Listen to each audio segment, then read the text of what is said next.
So now we are going to discuss the cash flow statement by the indirect method. तो यहाँ पे हमने एक क्वेश्चन लिया है जो कि अपन सॉल्व करेंगे। तो क्वेश्चन देख के आप लोग को मतलब बैलेंस शीट दिया होता है और दिया होता है एडिशनल इन्फॉर्मेशन, उसके हिसाब से फिर आपको कैलकुलेट करना होता है। तो आप जैसे कि देख सकते हैं यहाँ पे बैलेंस शीट के बहुत सारे आइटम दिए हुए हैं, तो आपको ना एडिशनल इन्फॉर्मेशन पहले पढ़ लेना है कि क्या दिया हुआ है। तो सबसे पहले क्या बोल रहा है, during the year a part of machinery costing 50,000 was sold by 25,000। तो क्या बोल रहे हैं, मशीनरी जो 50,000 की ली थी वो 25,000 में बेच दी है। Depreciation provide during the year दिया हुआ है ना, ड्यूरिंग द ईयर मतलब साल में कितना डेप्रिसिएशन लगा, यही माइनस होगा, मतलब यही एड बैक होगा, ठीक। और इंटरिम डिविडेंड दिया हुआ है 25,000 पे किया है हमने, ठीक। तो सबसे पहले क्या देखना रहता है अपन को, नेट प्रॉफिट बिफोर टैक्स, ठीक। लेकिन अपन को दिया क्या हुआ है, नेट प्रॉफिट आफ्टर टैक्स दिया हुआ है। देखो ये propose dividend, income tax payable, interim dividend, ये सब चीजें किससे रिलेटेड है, अपनी प्रॉफिट से रिलेटेड है, ठीक है। तो सबसे पहले अपन क्या करेंगे, अपन ले लेंगे ये और ये दोनों को माइनस करेंगे, रिजर्व एंड सर्विस अपना प्रॉफिट आफ्टर टैक्स, जो भी हमारा प्रॉफिट हुआ प्रीवियस ईयर और करंट ईयर का माइनस करने के बाद प्रॉफिट आ जाएगा आफ्टर टैक्स वाला। तो आफ्टर टैक्स में क्या करेंगे, ये जो प्रपोज डिविडेंड है, प्रीवियस ईयर का प्रपोज डिविडेंड कुछ भी हो, अपन को कोई मतलब नहीं है। करंट ईयर का है तो करंट ईयर का क्या होगा, एड बैक होगा। देखो जो नेट प्रॉफिट निकला होता है ना पूरा कैलकुलेट करने के बाद प्रॉफिट एंड लॉस अकाउंट में, उसको क्या करते हैं अपन, डिवाइड करते हैं। कैसे करते हैं, प्रॉफिट में कोई रिजर्व वाला रहता है तो उस सेक्शन में उसको थोड़ा सा प्रॉफिट दे देंगे, कोई प्रोविजन से रिलेटेड है, कोई किसी से रिलेटेड है, टैक्स से रिलेटेड है, तो अपन क्या कर देते हैं, उन लोग को डिवाइड कर देते हैं प्रॉफिट। तो वही अपन को प्रॉफिट चाहिए, लेकिन वो जो भी चीजें डिवाइड हो गई है बैलेंस शीट में अपन को डिवाइड दिखा रहा है वो, ठीक। तो वो सबको क्या करना है, अपन को वापस एड बैक करना है ताकि अपन को नेट प्रॉफिट बिफोर टैक्स मिल जाए। और प्रपोज डिविडेंड जो है वो करंट ईयर का ही लेना है, प्रीवियस ईयर का लेना ही नहीं है। इनकम टैक्स पेबल तो हमारा टैक्स पेड में काम आएगा, और इंटरिम डिविडेंड जो है वो 25,000। लेकिन इनकम टैक्स पेबल में जो ये 30,000 है, ये क्या है, ये ना अपन का प्रोविजन है जो हमने करंट ईयर में बनाया है नेक्स्ट ईयर पे करने के लिए, ठीक है। तो ये 60,000, 30,000 एंड 25,000 ये तीनों क्या हो जाएंगे, ऐड हो जाएंगे हमारे प्रॉफिट में। तो हमारा क्या निकल जाएगा, नेट प्रॉफिट बिफोर टैक्स, ठीक। तो देखो रिजर्व एंड सरप्लस का डिफरेंस आया था 25,000, फिर हमने ऐड किया जो भी प्रोविजन हमने बनाया था टैक्स पेबल करके, तो करंट ईयर का, प्रीवियस ईयर का जो है वो टैक्स पेड करेंगे इस ईयर में। याद रखना जो टैक्स पे करते हैं हम लोग वो प्रीवियस ईयर का करते हैं, करंट ईयर का नहीं करते। करंट ईयर का क्या हो जाता है, वो प्रोविजन हो जाता है। उसके बाद प्रपोज डिविडेंड करंट ईयर का, और उसके बाद इंटरिम डिविडेंड, ये तीन हमने लिए तो हमारा आ गया नेट प्रॉफिट बिफोर टैक्सेस। जो भी रिजर्व्स हमने, अगर यहाँ पे होता है एडिशनल इन्फॉर्मेशन में कि रिजर्व भी कोई क्रिएट किया है, कोई भी रिजर्व एडिशनल में, मतलब यहाँ पे अगर कोई रिजर्व होता ना तो वो भी एड बैक होता, क्योंकि रिजर्व अगर हमने उसको दिया है मतलब प्रॉफिट से ही दिया होगा, तो वो प्रॉफिट को एग्जैक्ट अमाउंट लाने के लिए अपन को रिजर्व को एड बैक करना होता है। नेट प्रॉफिट बिफोर टैक्स आ गया। अब हम बनाएंगे अपना cash flow statement. Cash flow statement बनाने के लिए अपन को मेन जो चाहिए था नेट प्रॉफिट बिफोर टैक्स, वो तो आ गया, ठीक। उसके बाद अपन एडजस्टमेंट्स देखेंगे। एडजस्टमेंट्स में क्या है, डेप्रिसिएशन इस साल का दिया हुआ है तो ये डायरेक्ट ऐड हो जाएगा, ठीक, क्योंकि ये नॉन कैश आइटम है। सिमिलरली गुडविल दिया हुआ है 80,000 एंड 70,000, तो ये दोनों का डिफरेंस देखो ये कैसे कैलकुलेट, करंट ईयर में होता है 80,000, लेकिन प्रीवियस ईयर में 80,000 एंड करंट ईयर में 70,000 हमने सेल किया है। सेल किया मतलब पैसा आया है हमारे पास, ठीक। तो वो क्या हो जाएगा, ऐड हो जाएगा क्योंकि हमने सेल किया है उसे। अगर यहाँ पे 80,000 रहता करंट ईयर में और प्रीवियस ईयर में 70,000 रहता तो हमने परचेस किया मतलब पैसा गया है, तो वो क्या हो जाता, माइनस हो जाता गुडविल, ठीक है। ये देखो गुडविल रिटर्न ऑफ 10,000। अब देखो इसमें मेन दिक्कत क्या पे आती है, जो नॉन कैश आइटम रहता है या फिर कोई भी एडिशनल इन्फॉर्मेशन होती है उसमें ना अपन का कुछ ना कुछ, जैसे कि इसमें मशीनरी सोल्ड 10,000, तो यहाँ पे क्या होगा, या तो अपन को लॉस हुआ होगा या तो अपन को गेन हुआ होगा, तो वो सब भी अपन को दिखाना पड़ता है। लेकिन इसके लिए अपन को क्या करना पड़ेगा, अकाउंट क्रिएट करना पड़ेगा। तो उससे अच्छा अभी आप पहले बाकी चीज़ों पर फोकस करें, उसके बाद आखिरी में इस चीज़ को सॉल्व करके उसका अमाउंट निकालें। तो उसके लिए क्या करते हैं अपन, स्पेस छोड़ देते हैं। उसके बाद आ जाते हैं अपन चेंजेस इन करेंट एसेट्स और करेंट लायबिलिटी। तो अगर चेंजेस इन करेंट एसेट्स, अगर एसेट्स में चेंजेस हो रहा है, अगर इंक्रीज हो रहा है एसेट्स तो वो माइनस होता है, और अगर डिक्रीज हो रहा है एसेट्स तो वो प्लस होता है, जस्ट अपोजिट लायबिलिटी में होता है। तो यहाँ पे देखो इन्वेस्टमेंट करेंट एसेट्स का पार्ट नहीं है, ये है इन्वेस्टमेंट का पार्ट, लॉन्ग टर्म इन्वेस्टमेंट, ठीक। स्टॉक है 2 लाख का, 2,25,000 से इंक्रीज हुआ मतलब हमने परचेज किया मतलब इंक्रीज इन स्टॉक है मतलब माइनस। और आप ये भी समझ सकते हैं कि परचेज किया यानी पैसा गया यानी हमारे साइड से होगा माइनस। डेटर्स क्या थे, 2 लाख के थे, अब 1,90,000 हो गए, ये क्या हुआ है, डिक्रीज हुआ है, तो यहाँ पे क्या हो जाएगा, ये प्लस। और यहाँ पे आ जाएगा हमारा creditors, bills payable previous year में कुछ नहीं था तो यहाँ पे क्या आएगा, जीरो। बिल्स पेबल इंक्रीज हुआ है, और इंक्रीज इन लायबिलिटी क्या होता है, प्लस। और क्रेडिटर क्या है 2,10,000 का, और अब क्या हो गया 2 लाख, तो यहाँ पे हो जाएगा माइनस। ठीक है, ये 4 चीज आएंगे, changes in current assets and current liability working capital. देखो डेटर्स आया हमारा 10,000 का, बिल्स पेबल आया 5,000 का।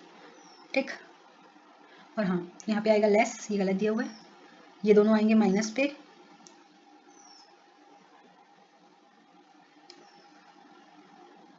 ठीक, तो ये आएगा हमारा -35,000। ये अमाउंट निकल गया, ये अमाउंट निकल गया। यहाँ पे अपन का ये अभी ये कैलकुलेट करना बचा हुआ है हमारे को। ठीक, ये देखो ऐसा लिख देने का है, ये अमाउंट अभी हमारा रिमेनिंग रहेगा, ये आखिरी में कैलकुलेट करते हैं, पहले पूरे एडजस्टमेंट्स वगैरह पूरा कंप्लीट करने के बाद। पेमेंट ऑफ टैक्स क्या आ जाएगा 25,000, जो कि हमने इनकम टैक्स पेबल में था प्रीवियस ईयर का, वही आएगा। ठीक है, तो net cash from operating activity आ जाएगा, लेकिन अभी हमको अमाउंट निकालने का बचा, इसलिए अभी नहीं आएगा। ठीक है, उसके बाद क्या है इन्वेस्टिंग का पार्ट। इन्वेस्टिंग के पार्ट में अपन का मशीनरी मेन होता है, तो वहीं पे कैलकुलेट करेंगे अपन। और उससे पहले अपन देख लेते हैं इन्वेस्टिंग में गुडविल का, इन्वेस्टमेंट्स का। इन्वेस्टमेंट्स क्या है 90,000 के, 1,10,000 से इंक्रीज हुआ यानी हम लोग ने परचेज किया, ये क्या हो जाएगा प्लस हो जाएगा।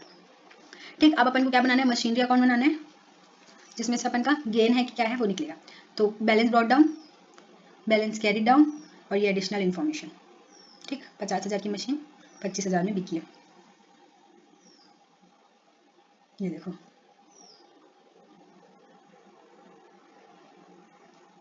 Balance brought down, balance carry down. अब ये मशीनरी सोल्ड 50,000। देखो इसमें क्या किया, ये ना 2 अकाउंट बनाए हैं, मशीनरी सोल्ड का बनाया है, फिक्स्ड एसेट्स का अकाउंट अलग से बनाया है, मतलब 2 अकाउंट बनाए हैं। क्या कैलकुलेट करना था हम लोग को, उसके बाद अपन को डेप्रिसिएशन कैलकुलेट करना है कि मशीनरी जो आई है हमारे पास, मतलब जिसको हम सेल करें उसमें कितना डेप्रिसिएशन लगे, वो नहीं दिया है अपन को, तो वो अपन को फाइंड आउट करना है। तो बैलेंस ब्रॉट डाउन दिया हुआ है, बैलेंस कैरी डाउन दिया हुआ है। ठीक है, बाय प्रॉफिट एंड लॉस से हमको दिया हुआ है कि कितना डेप्रिसिएशन ड्यूरिंग द ईयर हम पे करेंगे, तो हमारे पास क्या निकल जाएगा बैलेंस ब्रॉट डाउन। ठीक, ये बन गया। उसके बाद हम आते हैं इस पे, अपन ये 2 भी बना सकते हैं और ये 3 आइटम को इसमें एडजस्ट भी कर सकते हैं। ठीक, तो balance brought down, balance carry down, machinery sold 50,000, ये अपन ब्रेक करके भी लिख सकते हैं 30,000, 25,000, और प्रॉफिट है इसलिए इधर साइड आएगा 5,000, तो ये बैलेंस हो जाएगा। ठीक, तो प्रॉफिट हुआ है अपन को, प्रॉफिट हुआ है मतलब ऑपरेटिंग में क्या होगा माइनस होगा। ठीक, और जो बैलेंस बचा वो क्या आ जाएगा हमारा, अगर इस साइड आया डेबिट साइड आया तो परचेज, और क्रेडिट साइड आया तो सेल्स। याद रखना आपको ना, एक सिंपल सा, ये अगर कंफ्यूजिंग लगता होगा ना तो ये याद रखना कि फिक्स्ड एसेट्स में डेबिट साइड अगर कोई भी चीज़ इंक्रीज हो रही है, ठीक, एसेट्स वगैरह में कोई भी चीज़ इंक्रीज हो रही है तो वो हमेशा डेबिट बैलेंस ही शो करेगी, क्योंकि एसेट्स का नेचर क्या होता है डेबिट का। और वही अगर कोई भी चीज़ क्या बोलते हैं क्रेडिट वगैरह या फिर लाइबिलिटी है या फिर कुछ भी और है, तो लाइबिलिटी का अकाउंट क्या होता है क्रेडिट, मतलब बैलेंस इस साइड से स्टार्ट होता है। ठीक, अगर इसमें कंफ्यूजन होता होगा तो ये बहुत ईजी है। और यही बात इसकी, तो जैसे कि यहाँ पे हो जाता अपना सेल 20,000 से और डेप्रिसिएशन है 30,000 का, तो नो प्रॉफिट नो लॉस। लेकिन अगर ये 15,000 से सेल होता और 30,000 से डेप्रिसिएशन होता तो 45,000 का हमारा क्या बोलते हैं मशीनरी सेल हुए, मतलब 5,000 अपना मशीनरी कितने का था 50,000 का, तो 5,000 क्या है हमारे लिए लॉस, तो वो इस साइड पे आता है लॉस। लॉस हमेशा माइनस इस साइड पे आएगा क्रेडिट साइड पे, प्रॉफिट हमेशा इस साइड पे आएगा। ठीक, तो ये प्रॉफिट आ गया, ये परचेज आ गया, परचेज हुआ मतलब माइनस होगा।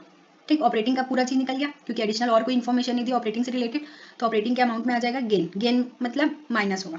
ठीक, और ये सेल वाले में आ जाएगा यहाँ पे, देखो सेल की अपन ने एसेट्स को कितने का 25,000 का, परचेज हुआ है 2,50,000 का, और इन्वेस्टमेंट का मैंने आपको पहले बताया था 20,000 का, बस और कोई इन्फॉर्मेशन नहीं दी है। ये याद रखना है कि जो सेल्स होता है मशीनरी का वो जितने में सेल हुआ है वो अमाउंट आता है। ठीक, उसके बाद इन्वेस्टिंग का हो गया, अब फाइनेंसिंग का देखते हैं। ये इंटरिम डिविडेंड आएगा फाइनेंसिंग में, क्योंकि ये 25,000 फाइनेंसिंग का पार्ट होता है। ये डिविडेंड किसका पार्ट होता है फाइनेंसिंग का, अगर पेड है तो, रिसीव है तो इन्वेस्टिंग का।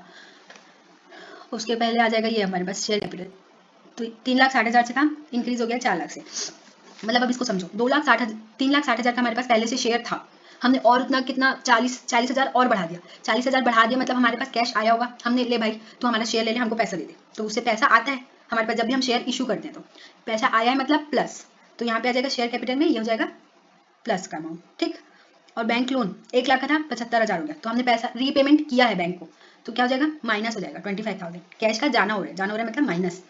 ठीक, और ये इंटरिम डिविडेंड आ जाएगा। ये 3 चीज़ें आएंगी और तो मुझे कुछ दिख नहीं रहा।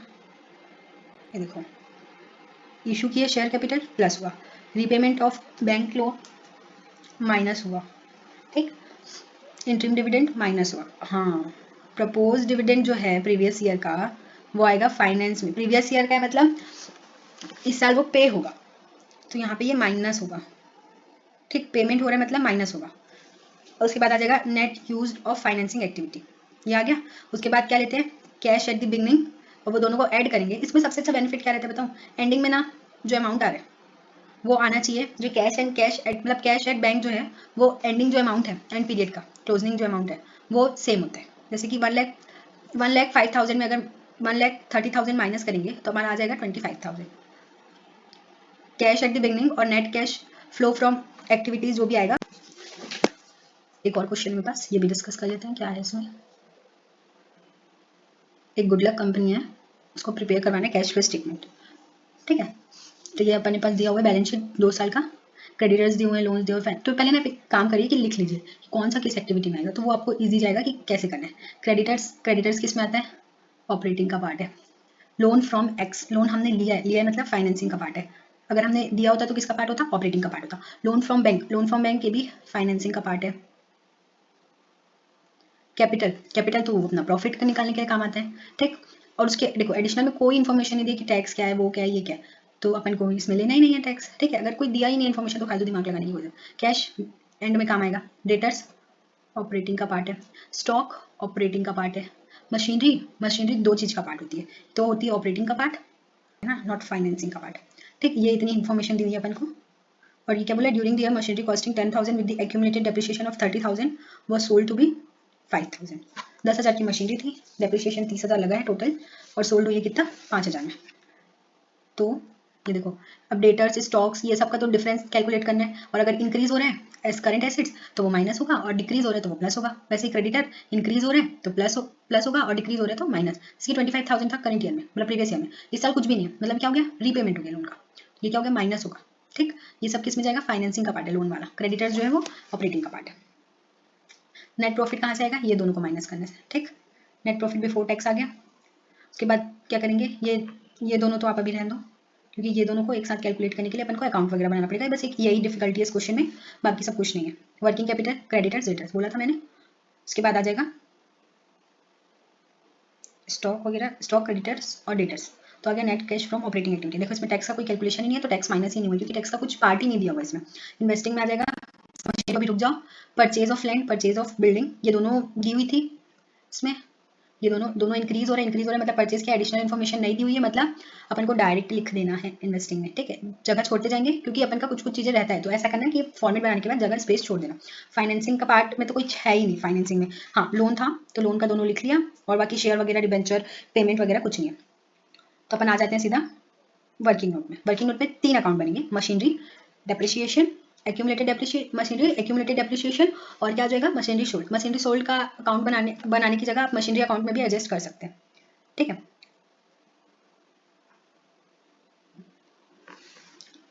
देखो क्या किया इसमें, मशीनरी अकाउंट में किसका अकाउंट बनेगा, सिर्फ मशीनरी का ही अकाउंट बनेगा। Balance brought down, balance carried down, ठीक।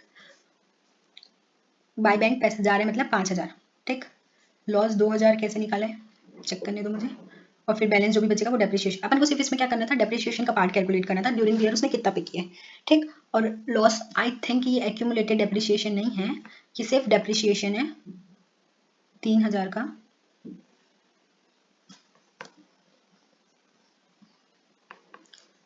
ये क्वेश्चन ना यहाँ पे गलत दिया हुआ है, एक्यूमुलेटेड डेप्रिसिएशन ना सिर्फ ये 3,000 का ही है। मशीनरी का एक्यूमुलेटेड डेप्रिसिएशन दिया हुआ है 3,000 का, ठीक है। सोल्ड किया 5,000 में, तो 2,000 का क्या है, लॉस है। तो अपन को इसमें कुछ अकाउंट बनाने की जरूरत नहीं है, सिर्फ अपन क्या बनाएंगे, मशीनरी अकाउंट बनाएंगे। Balance brought down, balance carry down, जो भी मशीनरी का बैलेंस दिया हुआ है वो लिखेंगे, ये देखो वो लिखिए।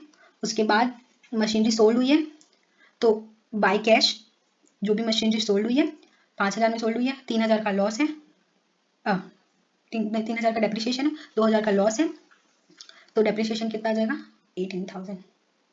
लेकिन मेरे हिसाब से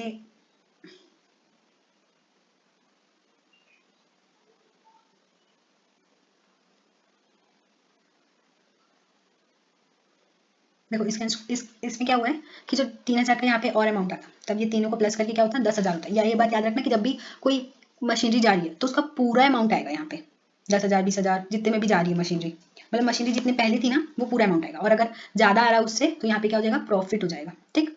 तो ये जो है ना, ये डेप्रिसिएशन अपन ऐसा एज्यूम किए होंगे, माइट बी पॉसिबल कि मशीनरी जो है वो जा रही है ना ईयर एंड में जा रही है, तो उसका भी पूरा डेप्रिसिएशन कैलकुलेट किए होंगे। तो ये 18,000 में क्या है, प्लस है 3,000। Thank you for watching, I hope कि आपको समझ आया हो। Okay bye, thank you.